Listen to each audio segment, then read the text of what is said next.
Hello, everyone, and welcome once again to another fantastic edition of the Geek Gauntlet Podcast. I'm your host, Mr. William D. Morgan. Have my co-host with me today, Mr. Gene Emerson. Gene, how you doing, my friend? Good, man. Good, man. Can't wait to actually run this gauntlet as we normally would do. Yes, we're going to do the running of the gauntlet, the fastest hour in podcasting. We're going to bring to you a few things: the death of Sean Connery, rest in peace, Sean Connery. Well wishes to your family. Going to be talking a little bit more about the Batwoman suit and a whole lot more right here on this edition of the Geek Gauntlet Podcast. But let's go ahead and get our timer and get the show started. You guys are about to run the gauntlet. Let's go.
Hello, everyone, and welcome once again to Running of the Gauntlet right here on the Geek Gauntlet Podcast. Again, I'm your host, Mr. William D. Morgan. Got Mr. Gene Emerson right here with me. We can be going over all the information. This is the fastest hour in podcasting. I want to say a real quick shout out to our sponsors over at Metallic Dice Games. Thank you for everything that you do for the Geek Gauntlet as well as for geeknewsdive.net.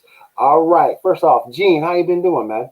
Oh, I've been doing great. Couldn't wait for this lovely time, this hour that we do here, because we're about to run the gauntlet, and we're going to bring you all the lovely geekdom news that we can, as we always do every Saturday.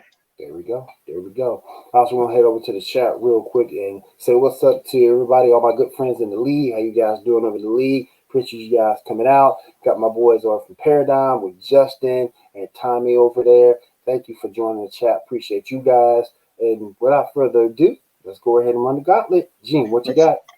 Let's do it. We're going to start off with just doing up a little bit of a quick overview of the lineup. As we already know, if you haven't already subscribed to your Disney Plus, go ahead and do it, because The Mandalorian Season 2 has already begun. And you can see a few of those episodes that are already going on over there, as well as into the future. ABC is getting ready to air the third season of Star Trek Discovery, I do believe. I think that's what it is. And with their whole, bringing the lineup into everything, as we already heard, Nickelodeon shows, the two Nickelodeon shows, plus the Star Trek Discovery, plus because ABC has already said and announced that there will be another season of Picard. So whenever that gets ready to get going, all that's all tied in. So that's going to be in the same universe. So always remember that. Oh, yeah. So get your shows, start writing stuff down, start finding stuff out, and following on. So now it's time to head on into the news. Uh-oh.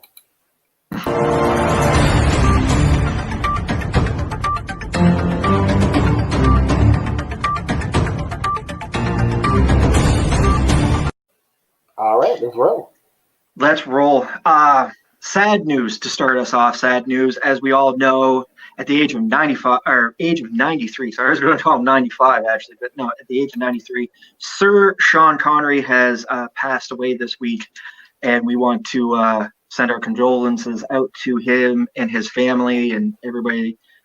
To me, I have to say this, and I bet you would agree with me, Will. One of the best James Bonds ever to grace the character. I think that's what really everybody remembers him, his main role for.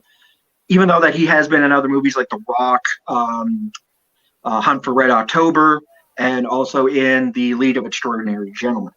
Yes. So just remember those. Just remember those. Some of those other movies that he's been in. But Sean Connery, what more can you say? Awesome. He was knighted. Everything. He was an awesome guy. Rest in peace, Sir Sean Connery. Moving on, the rights for the Daredevil will be officially returning to Marvel Studios November the 29th, 2020. It's almost at the end of this month.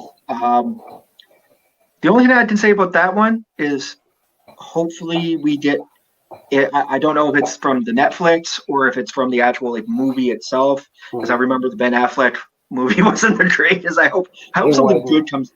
I hope something great comes out of this, because Daredevil that was on Netflix was a great show. I loved it. Created some great stuff. So yeah, I hope something great comes out of it, because Daredevil has been a great character. He has. Moving on, we have, as we talked about already, Mick. I forget how to pronounce that last name. Matt Guggenheim. There you go. Stepping away from the Arrowverse, as we already know, but he has said that he's willing to do an Arrowverse movie.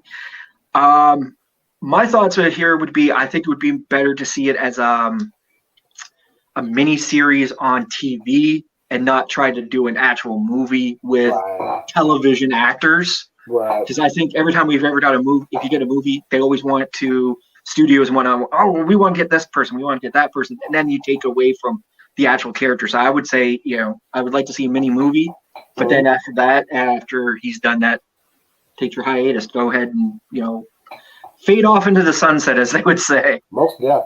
Before you continue forward, I just want to say one thing. And I get people asking me, where's Shaw? Shaw is not feeling well at the moment. He's taking some time away from the show. Hopefully he'll be back with us next week. So definitely get better soon, Shaw. Come back soon. We miss you, buddy. Get better soon. We want you at 110%, so that, we love it when you're at 100. We don't want you at any less, and we expect the best. I know you expect the best from us, and that's what we're here to do. To keep up professionalism, so come back to us soon, Shaw. Now on to what we talked about this last week. So if anybody's followed us from last week, this is a recurring thing. The look at the new Batwoman suit, and good old William's going to put it up here in a moment. I don't like it. I said it then. I just have to find it real quick. Yeah, I said it then. And I didn't like it because of the hair. Let me see. I'll put it back on stage. I don't like it because of the hair. And I will agree with you. If you look at everything from the top down. So you take out that hair, everything from top down is great. The only thing I would say is, instead of having the red on the outside of the cape, put the red on the inside of the cape, because that reminds me of going back to the original character. Keep the black on the outside, have the red on the inside. That's right. And then remove that hairpiece and put the red hair on. There would be a banging suit. Other than that, because that hair, and we've touched on this, and I'm not saying this as trying to nitpick or trying to, throw the suit under the bus, because it's a great looking suit, but that hair just gives me that feeling like they're trying to make it feel like an SNL, cosplay type things. Like, oh, look over there, it's the African American Batwoman. You know what I mean? It's like, we know that she's in the comics, but do the comic and do the source material some justice. Right. You know what I mean? That's how I play it. That's how I see it. Now, I don't know how everybody else agrees about it. Yeah, that's to me, that's banging. That's right there. And if you keep it, because the boots are okay down here. I don't know if she was that short, but maybe she just looks like that because of the camera. I'm not sure.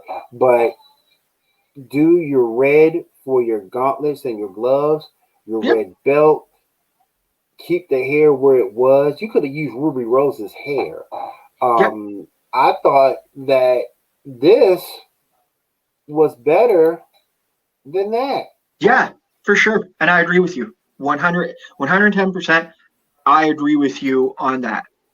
Aesthetically, it's The other photo was more aesthetically pleasing to the eye. What draws me away from that new suit is that hair. That's where my eyes automatically will go to that thing. Not trying to, not that I want to. The lady is very beautiful. She's, not bad looking. But what draws my face and what draws my attention is that hairpiece. That is probably the most like eye shocking, hairpiece. And someone asked me the other day, it's not a part. It's not a part of the comic. It's they won't go broke. Well, she is right there. There you go. And that's everything. And these were the changes that Gene and myself were speaking of. You got your belt here. You got in the red in color. Your gauntlets are red. The inside of the cape is red, and the hair, it's perfect. Yeah. If you do that, like we see here, if you follow the source material, pay that homage to it, people will enjoy it. Yeah. And I don't understand why they decided to go with that when they already had the blueprint. Just make your changes and go from there. Maybe that's just me. I don't know. I agree with you. I'm in the same boat. The episode count for the Arrowverse shows, I do believe. I think there's going to be like 20 episodes for the new Supergirl, 13 episodes for Flash. I don't know what they're set to put for Lois and Superman. Don't know about what the sets on that. I think with Black Lightning, it's another 13 episodes. Okay. So mainly most of them, I think the only one that's related to 20 some episodes is Supergirl, just because it is the final season and they're trying to wrap up storylines. Almost everybody else is pretty much at that 13, the general base number that you get for every season. Yep. I think so too. Yeah. Steve Amell is willing to do Arrow season 9, and he has pitched it. So hey, you know, man, you know what that means, right? And and this is strictly my opinion. I could be wrong, but when you are a iconic character like that, it's hard to find another role that will fulfill or sustain where you came from. And that's what you're known for the most. And unless you're grabbing another big character or portraying another big character that can rival or beat out the awesomeness of what you came from, it's not going to work out. So I'm thinking this is more of, hey, I miss what I do. I miss playing this character. Let me jump back in this. And I think that's where it's coming from. I could be wrong. Just strictly my opinion. I actually agree with you. And this goes back to sometimes with you look at the superhero genre in general. In movies, the biggest worry was for movie actors were to be noted for a role and then be casted and stereotyped in that one role. That's why Christopher Reeves didn't want to stay playing Superman. He only did 4 Supermans because he didn't want to be cast typed. Right. Kevin, not Kevin, I was going to say Kevin Bacon, but it wasn't. The one who played Batman. I can't think of his name right now, right off the top of my head. In the original Batman series, Batman and Batman Returns.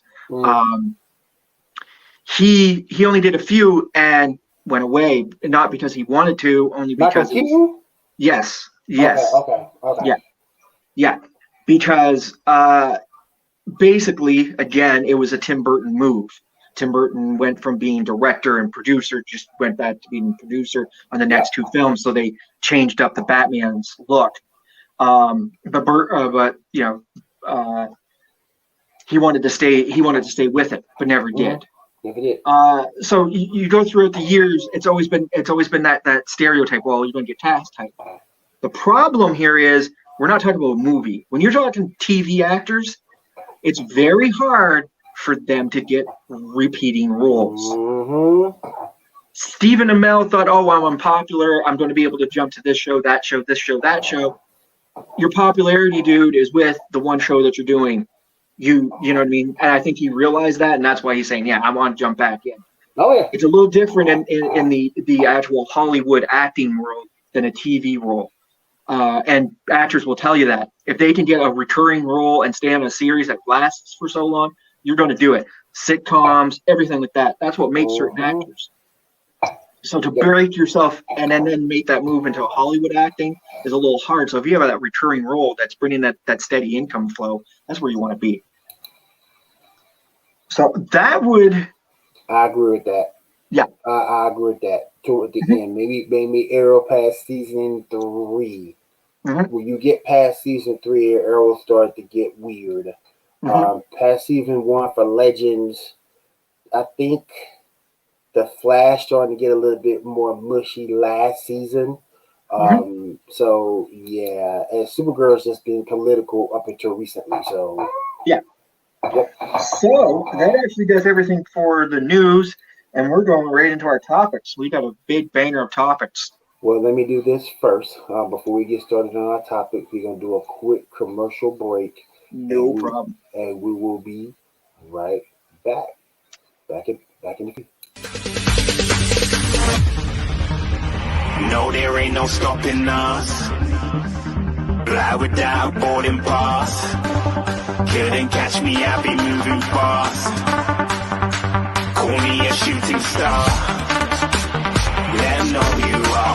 Flying up in a bar. Wish on a star. Time to show 'em who's in charge. Call me a shooting star.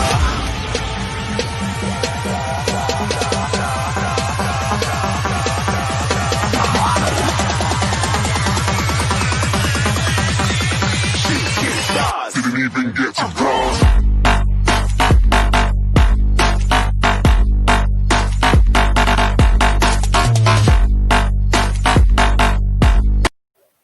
Catch the Huddle podcast every Tuesday at 10 p.m. Eastern Time. Myself, Tommy, Josh, right here, Pinfall Productions, will carry you all through the NFL week and give you some breakdowns and predictions going into the following week. All right, let's go ahead and continue. Gene, we are going into our topics. So that is correct. So let us do this.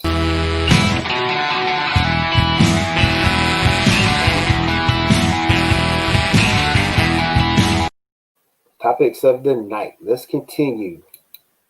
So first on the docket of the topics, Don Glover is talking about being Spider-Punk, or there people want him for Spider-Punk.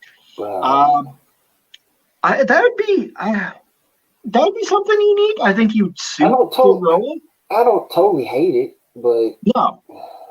But then it would play into if this is me thinking it's the MCU universe. If I'm thinking this, we've seen Don Glover already in Spider-Man. Wow. He was one of those gang members that Spider-Man talks to. Yeah. How do you start playing that off as, you know what I mean? And I get it. It's a multiverse. You can go, well, you know, he was a hood in that verse, but you know, in this place, he's, you know, Spider-Punk. I don't hate the idea, but you'd have to really make sure that you got a solid backstory. That's all playing in. That's all.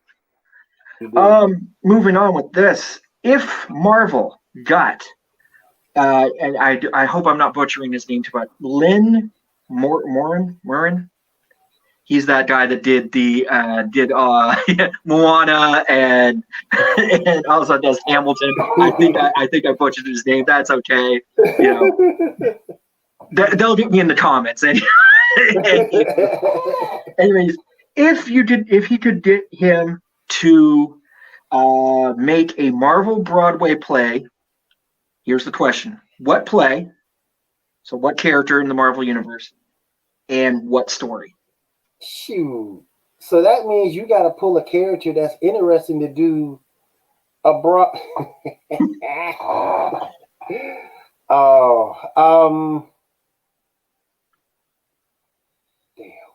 I will. Okay. While you're thinking there, I will throw mine out here, and I think everybody would agree with me. I think you could do easily on Broadway Spider-Man on Broadway, and probably do Spider-Man Green Goblin story, the origin of Spider-Man and the Green Goblin story. I think it works easily. It would translate from film to Broadway very easily. I don't know what you would put in for songs. I know he's good with the hip hop, so it would all work out there. But I think this could be really, really unique, just because I think it would fit the medium. I'm gonna go something totally, completely different. So different. I don't know, but I'm gonna go with Wolverine. Yeah, I'm gonna go with Wolverine, particularly if you take it from the Old Man Logan story. I think that I don't know what songs you use either, but if you take it from that Old Man Logan story, it might be all right. Yep. Mm-hmm. Perfect. Our DJ hates The Dark Knight. Is he right? Oh boy. I want to say yes. What do you think? Okay, so if we're talking Nolan's Dark Knight, I can't sort of agree with him because Nolan's Dark Knight was completely different. Yeah, it was a better take. It was a very better take. I don't like the last movie. It seemed rushed. They threw a lot of stuff in there. I will agree on that one. But the first two bangers of movies definitely are classics. I go to rewatch them. Don't get me wrong. There are some things that I like about the Tim Burton, if you want to say the Tim Burton verse of Batman. They were all good, except for, again, the last movie. It's always that last movie in the series. It's never good. I just didn't even like, and don't get me wrong, I liked Ben Affleck as Batman, but I don't like how they portrayed him in this new universe. I got you.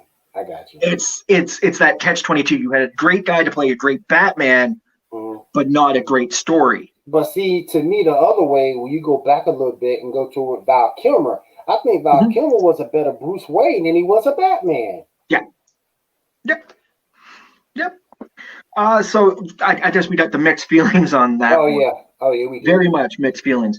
I'm going to jump a little here. One of the things, and before we do it, what if they took the Justice League actors and they were to play the Sinister Six? Who would you want to play who?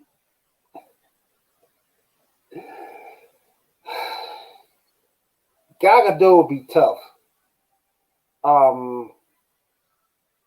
You could put the others as anybody. You could put Superman. You can let him be Doc Ock. You could take Batman. Superman could be Rhino. Batman could be Doc Ock. The one that would be hard is Gal. Jesus. I would have to say, so for me, if you're looking at the Sinister Six and you're taking the actors from the Justice League and you're going to replace them as your Sinister Six, I would say Ben Affleck would play your Doc Ock. Yeah, but Ben Affleck, Batman, yeah, he's going to be Doc Ock. The buddy who played Aquaman, definitely for sure, I'd put him in Scorpion. Yeah, I think he'd play that character really good. That makes sense. The buddy who played the Flash, I could see him as the Vulture. Yeah. Just because the Vulture was, had that tendency. He's supposed to be smart, type thing. So that works there. The guy who played Superman, yeah, he would be my Rhino. I'd say Rhino. Yeah. Rhino would be the best fit for him. Buddy who played Cyborg, give him Green Goblin. Yeah. Just because it's like you got to fill it out, because now you can take the female and turn her into, I do believe Black Cat at one point was with the Sinister Six. I'm not quite sure. I think she was too. And then you can play that verse in there, and I think that's how that pans out. That works all out, and that's the only way you'd make it solid. Or you don't use Green Goblin and you turn the one who played Cyborg into Kraven the Hunter. And you mash it up that way. Yeah. But that's how I would do it if I'm going to use those actors, because you gotta realize you can't just throw, oh, we're going to put the lady who played Wonder Woman and we're going to give her Green Goblin. It just wouldn't fit. It's a completely different character, completely different mindset. Yeah. So as we're moving forward, the question that was preceded this, and this is the reason why I sort of wanted to take a little bit, is because the big question is the question of the Prime Directive. Oh my gosh. The question of the Prime Directive. So just, I'm going to throw this out here, and I know a lot of people are going to get a little like, what do you mean about Prime Directive? We're talking Star Trek. The Prime Directive is that the United Planets cannot interfere in a planet that does not have warp capability. Let's see, they do that. There has been those times. You look at Kirk, Picard.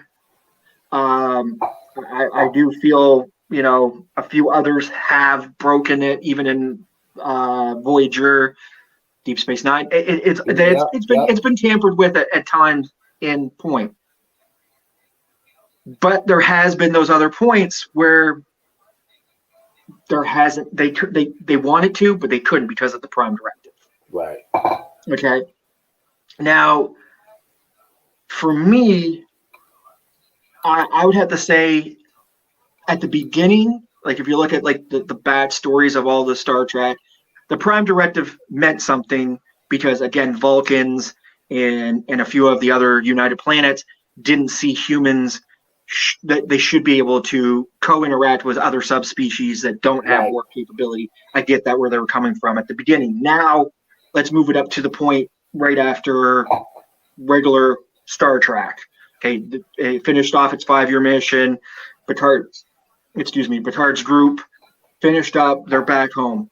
I think at the point where when we get to Next Generation, I think those rules should have been relaxed and not been stressed so much, due to the fact that I think humans proved themselves enough within that 5-year mission that we could easily react with other civilizations. Let me ask you this. You just scrap them all together. No. Because humanity has grown to new heights since that was put in place. Yeah. And I'm thinking, rather than stick to something tried or true or old, or it's kind of like respecting an old religion in a sense. It's something that's old, outdated, really not needed, but at the same point, you think it's necessary. And I don't think, particularly the way we've advanced, I don't think it's really necessary to have, but you do. Like, you go back this is why I say you can relax the rules a bit. You look at the show Picard, and that was the way that they were ending a lot of the Next Generation storylines, if you will, and ending certain characters, giving certain characters their farewell, their just dues, and also helping out other characters, so you know where they were from that point to this point, right? The Prime Directive still means something, because if you just strapped the Prime Directive in all, then your Romulans, your Vulcans, your Andorians, all that, then there becomes all-out war, because after a certain point, one group believes that they're better than the other, and they can invade. So you still have So it's more of a prevention of not having chaos. Okay, that's right. Okay. Yeah. Okay. I'm saying humans. I think there's a point, like you look at the Andorians and also the Vulcans. I hinder on them, because there are times that they break it, and then they're not. They're only slapped on the hand, because again, they're advanced civilization. They they come to that point. They've been able to know that, okay, you can break it at certain points and it's not bad, and then there's other times you can't do it at all. Right. And I think humans learned that point by the time they reached what time in the timeline of Next Generation. We learned that by the time that ended, Picard's time was done, and they were moving on to Deep Space Nine. You could formally say, humans knew where their place were. Oh yeah. Because there was a lot of times that Picard would in certain episodes just be like, no, we're not going to help at all. Or they would use the Prime Directive in a certain way of making that own planet screw themselves over. Oh yeah. And we're to the point where Picard is like, yeah, I can't help you because the Prime Directive tells me I can't. You know what I mean? And speaking of Star Trek, I'm gonna put you on the spot for a second. Okay. Best Star Trek commander or leader, go. Oof. I would say my two favorite commanders, if you're talking about second in commands, would be Will Riker and then Spock for me. As of captains, I have to go, and I have to go with my tried and true Kirk, but right behind him would be Picard, for sure. Oh man, is it the overall embodiment of Kirk, or is it just his leadership, or is it the whole take, the women, the leader?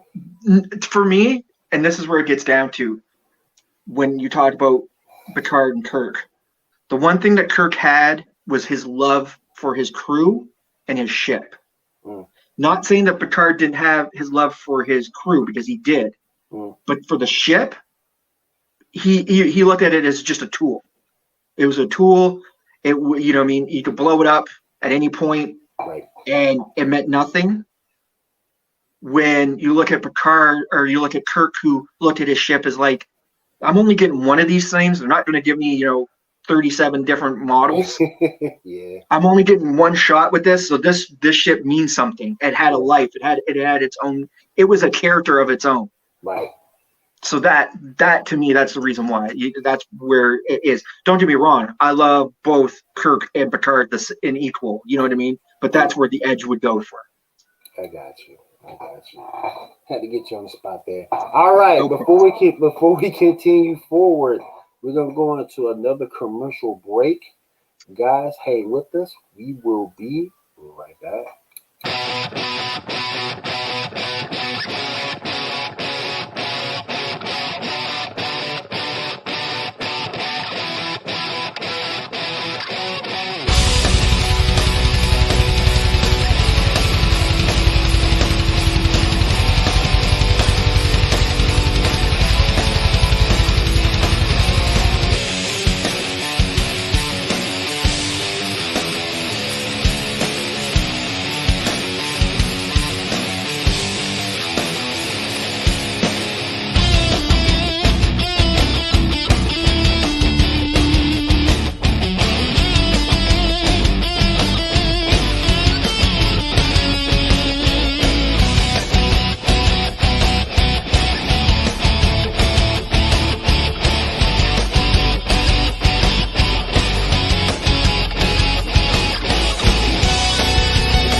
And guys, don't forget, you can catch the Paradigm Shift Wrestling Podcast right here, Pinfall Productions, every Wednesday, 10 p.m. Eastern Time. Check out myself, Gene, Tommy, Josh, and hopefully we get our buddy Brandon back as well. So definitely check us out.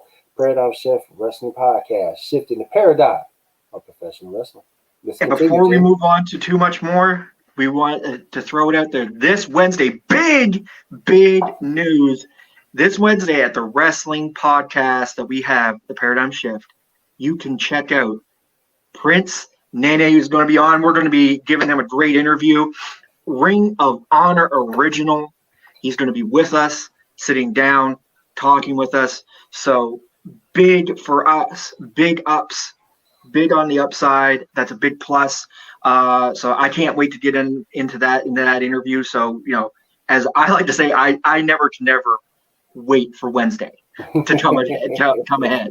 But it does give me a little bit of a break. I get my Sunday, my Monday, my Tuesday, to myself. Good, bro. But no, Wednesday's the place to be. Remember, Tuesday, huddle. Wednesday, come watch us as we do an interview with Prince Nene. So there we go. What's up? What else do we have on the topics train, my friend? So next big thing, Death Battle had their next big death battle before the red versus blue death battle that's coming up. And this one was a doozy. It was Saberwolf from Killer Instinct taking on Don Talbin from Darkstalkers. I watched this, and boy, oh boy, oh boy, the music was banging, the animation was great. It was another 8-bit 64-bit or 8-bit animation as we normally get from them, but it was a banger of a doozy of one, and it came out. John Talbin wins, gets the KO over Saberwolf.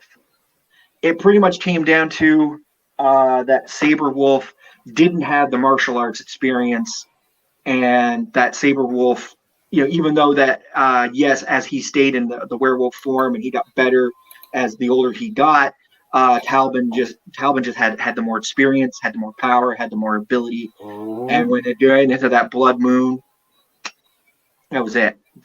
So for all that, Talbin gets the win, and it was a banger. Definitely go watch it. I would recommend watching all of the death battles from Rooster Teeth.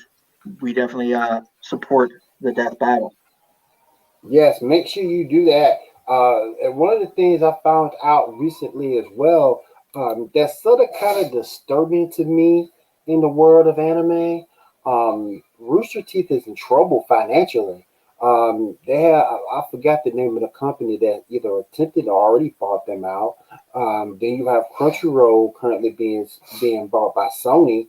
So anime is a little bit in trouble. Maybe we'll see Crunchyroll and Funimation get together after this goes through. I don't know. Maybe that might bring some new life into things. But yeah, definitely support those guys because they are in trouble. And from what I also understand, Rooster Teeth also pulled most of the Ruby episodes off of YouTube. So now you have to either be a first subscriber or you have to go over to their website, and their website is in need of massive overhaul. If you're a Ruby fan, man, that thing is terrible. They gotta redo that thing. They gotta get it better. So definitely support these guys because a lot of these places. Remember, all like us, like, share, subscribe. That all helps us out. So. Oh yeah, everybody. Yeah. And here's a big one, and I think this is a great topic to talk about. We can talk about it a little bit on length here, and that is a fan cast for Fantastic Four. If you were able to cast your group of Fantastic Four from actors playing villain or villains up there, who would you get? Why would you get them? That'd be kind of tough. Bring Chris Evans back. You see me to it. Rephrasing his role as the Human Torch, Chris Evans. He's not doing anything right now anyway. But bring him back. Jessica Alba's getting a little too old in the tooth for Invisible Girl. So you have to bring someone else in. You got to do new Mr. Fantastic. Does Thing matter?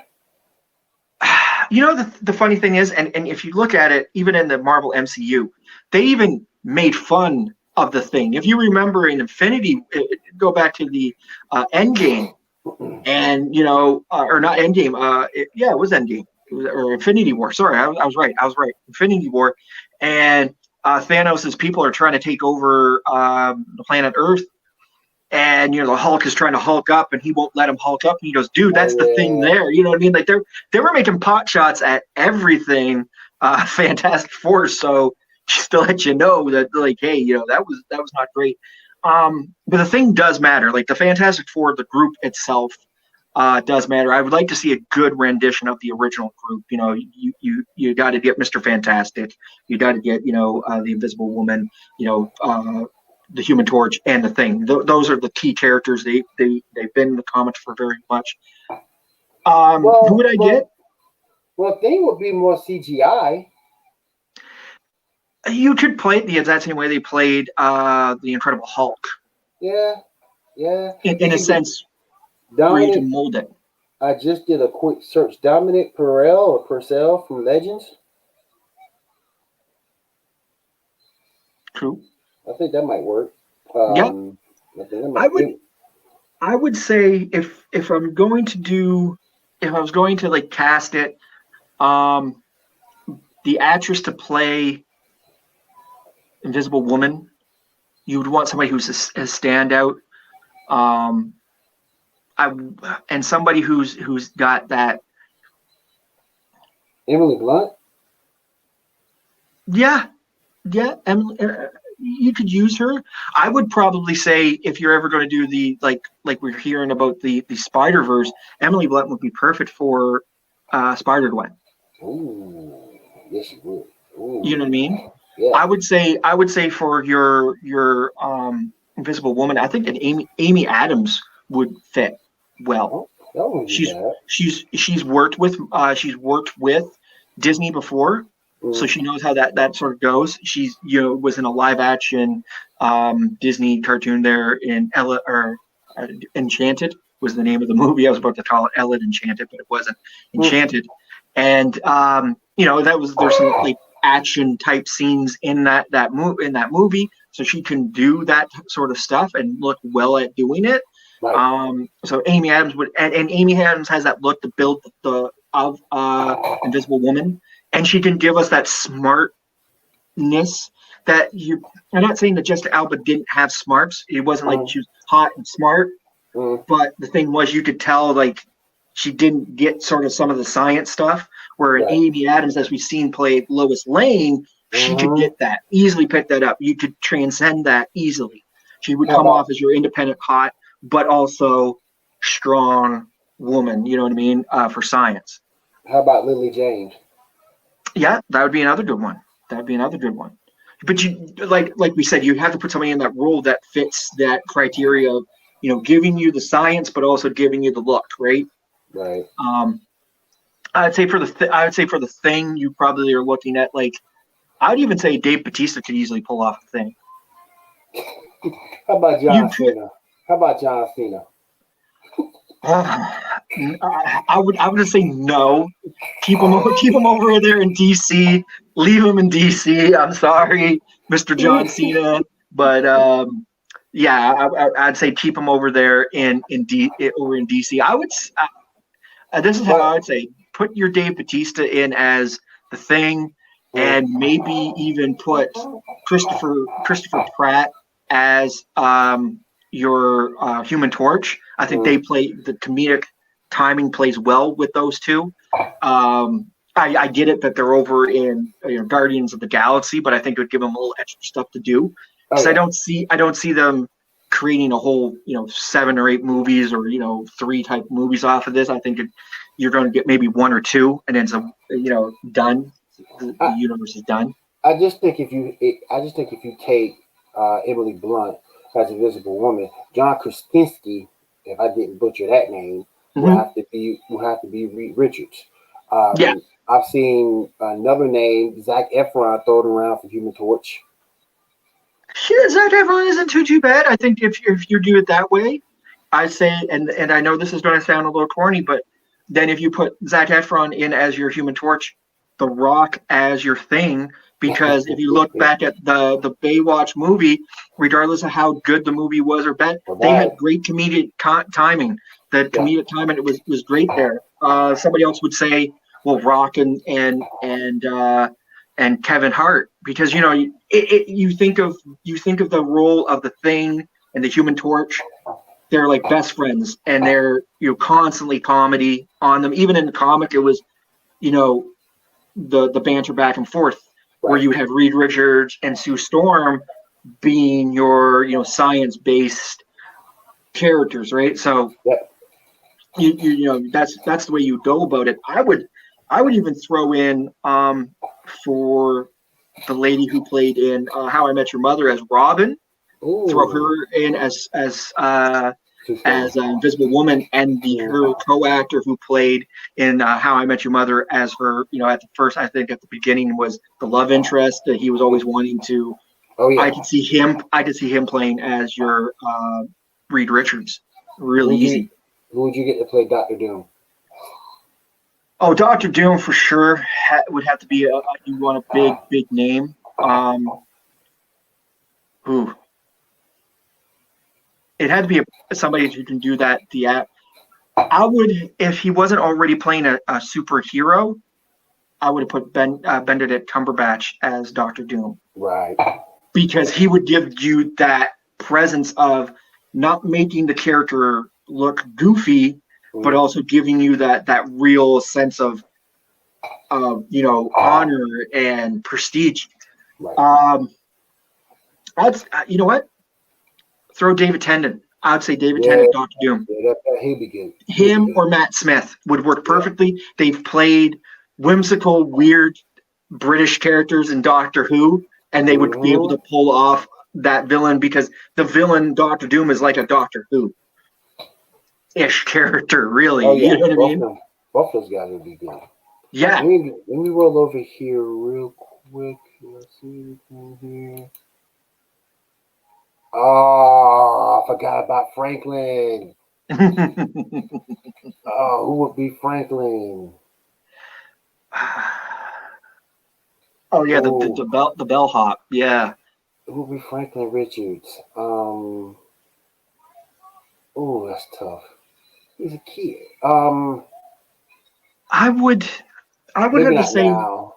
Maybe not now. I'm thinking of the old Onslaught line. My fault. Yeah. No. I really, like I said, going back to this, I really want to see the Fantastic Four in the MCU, due to the fact that they were, for the Avengers, they were very much a key point, because Doctor Doom in the comics becomes one of the main villains for the Avengers. Yeah, Starkey. Yeah, real good, KW. That's a good one. But like I said, Doctor Doom was always one of those main villains for the Avengers. If you go back to it, Doctor Doom is that man. He's that guy that is your main villain for the Avengers. And he would be a perfect. And it would be awesome to see the Fantastic Four, because now that Thanos has already been a thing that's done, and everybody's asking that question: who's your next big bad guy? We're talking about the Squirrel. We're talking about the Squirrel War. We're talking about all these other things. And you go with Galactus, but honestly, to tie yourself over to work well would be your Doctor Doom. Why not have Doctor Doom as your main villain? It would make sense. Yeah. Somebody who's trying to compete with, now that, and here's a good way to put him in if you're going to use him now, even if there is no Fantastic Four. Who's a better guy to compete now that Tony Stark's dead? Yeah, he was like Tony Stark's other, you know what I mean, only as a villain form, right? He wanted to shoot across the world. He had robotic guys of him. Every time you beat him, Tennant would be a good choice. Yeah, Tim Holland would be, if he wasn't already playing Spider-Man. Oh, yeah.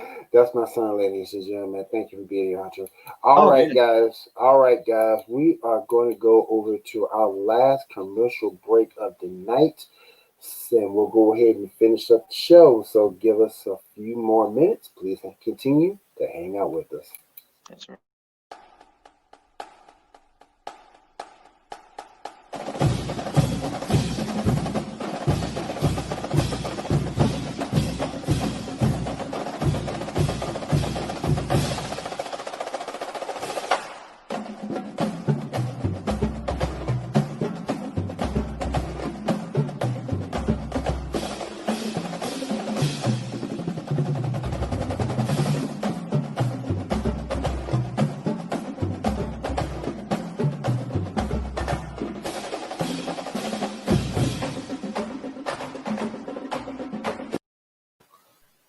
Please join us right here on Pinfall Production for the Gridiron, the Top 25 College Football Podcast.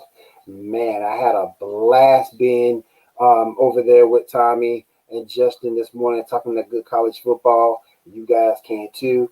So definitely join us here on Pinfall Production for Top 25, the Gridiron, College Football. All right. Anything else we got on the docket for Actually, tonight, my friend? there is something that just came to mind that I can think of before we go away. Sure. Let's leave it on some high notes. Your thoughts on Black Widow being delayed and Wonder Woman right now, 1984, being delayed. This whole delay, and your thoughts on basically, should they, and I get this, and this feels like devil advocate every time that you bring this question up, but should they be streaming right now, or should they actually wait for the theater to open up? Stream it.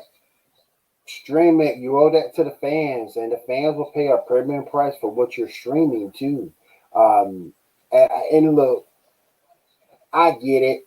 You know, you want to have everyone spotlight, particularly Scarlett Johansson.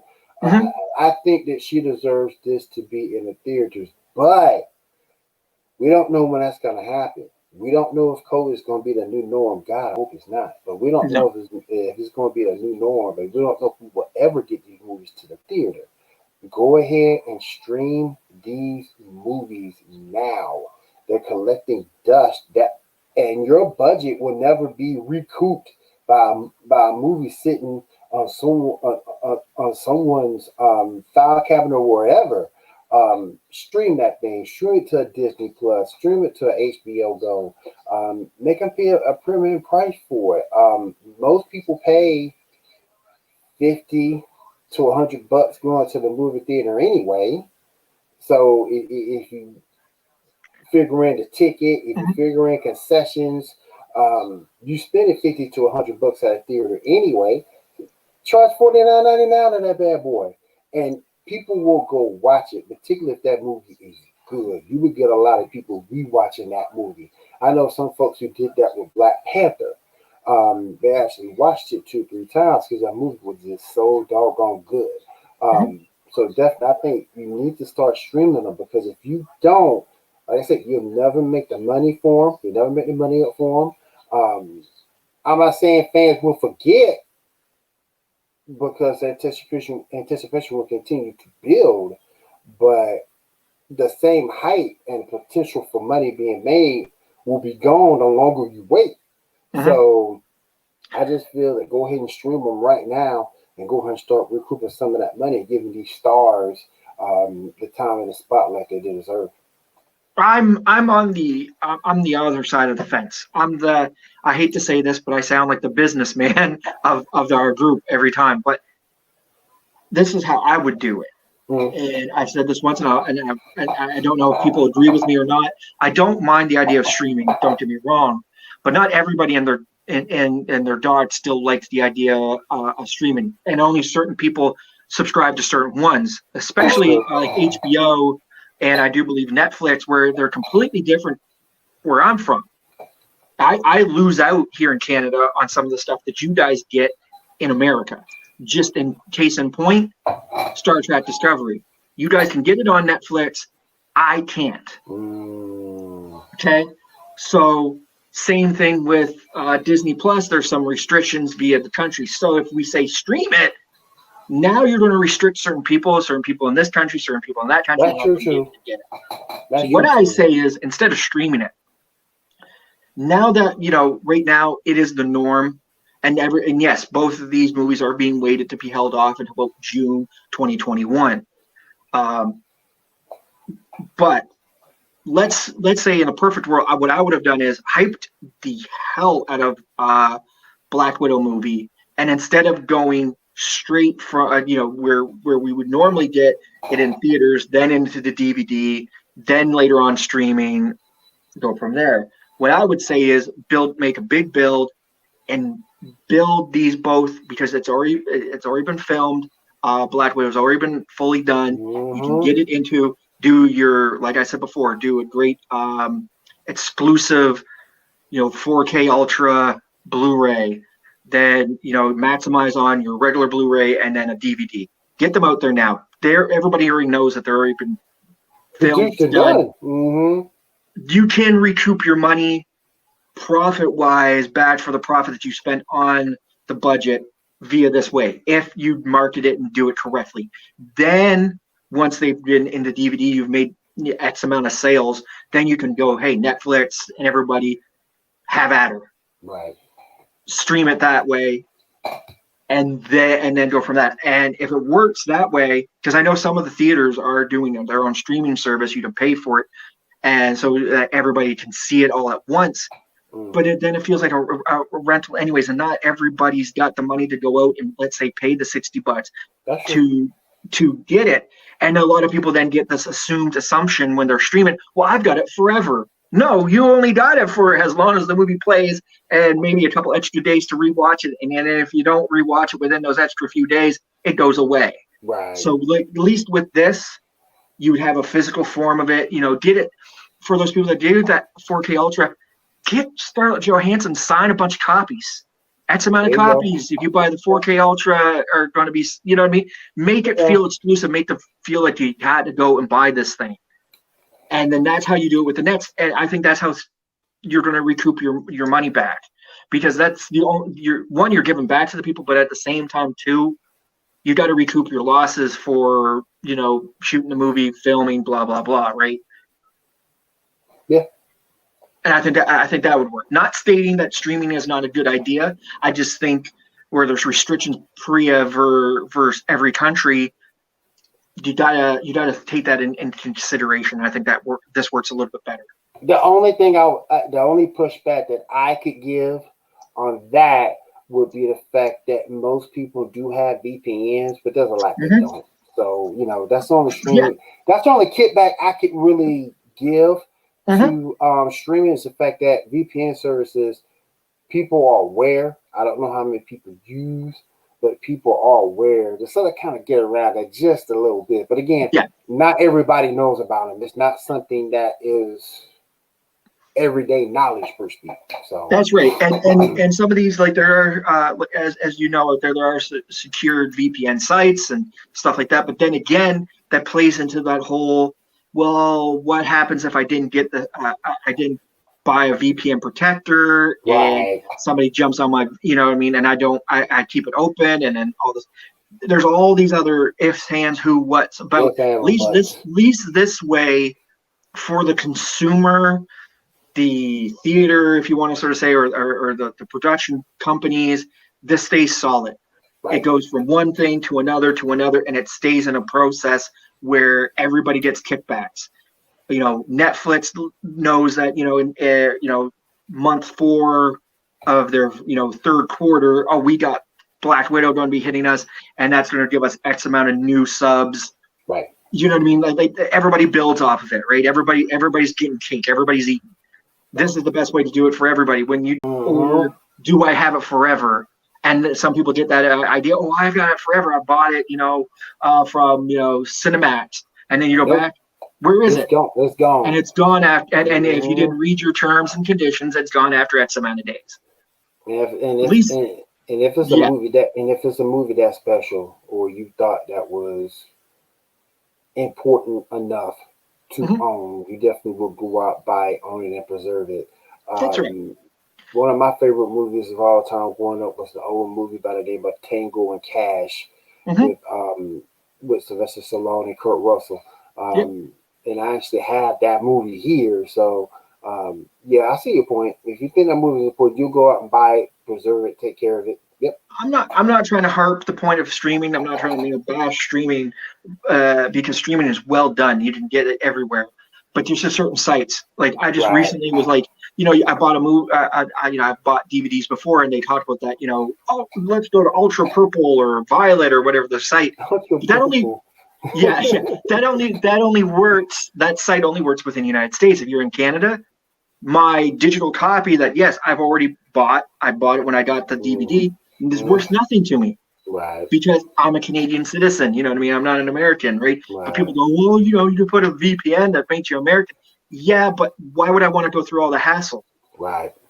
As a consumer, I'm just looking at it from a plain Jane consumer. There's not too many people that are willing to go out and get this and that and that and the other thing.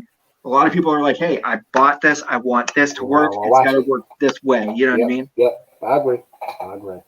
All right. That's good. All right. Do we have anything else we need to go over before we get out of here for the night? No, honestly, I think we've hit everything. As we normally like to say, this would be the point of shameless plugs. But hey, as we already know, if you're here on the Pinfall production site, you're watching us live. If you're not, see those lovely names of lists of shows right there. are right all there. We play their commercials.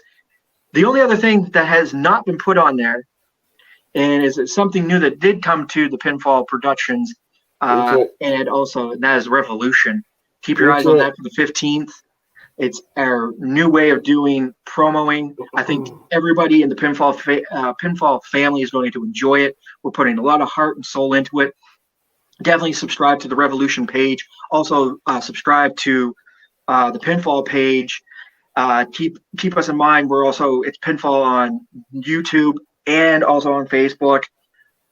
Take a look at us. Honestly, if you're thinking about becoming anything like a promo artist, a podcaster, we are here for you. Definitely hit us up, me, Will, Tommy, any of the members of our lovely, admin team and whatnot, because we're here for you to make you better.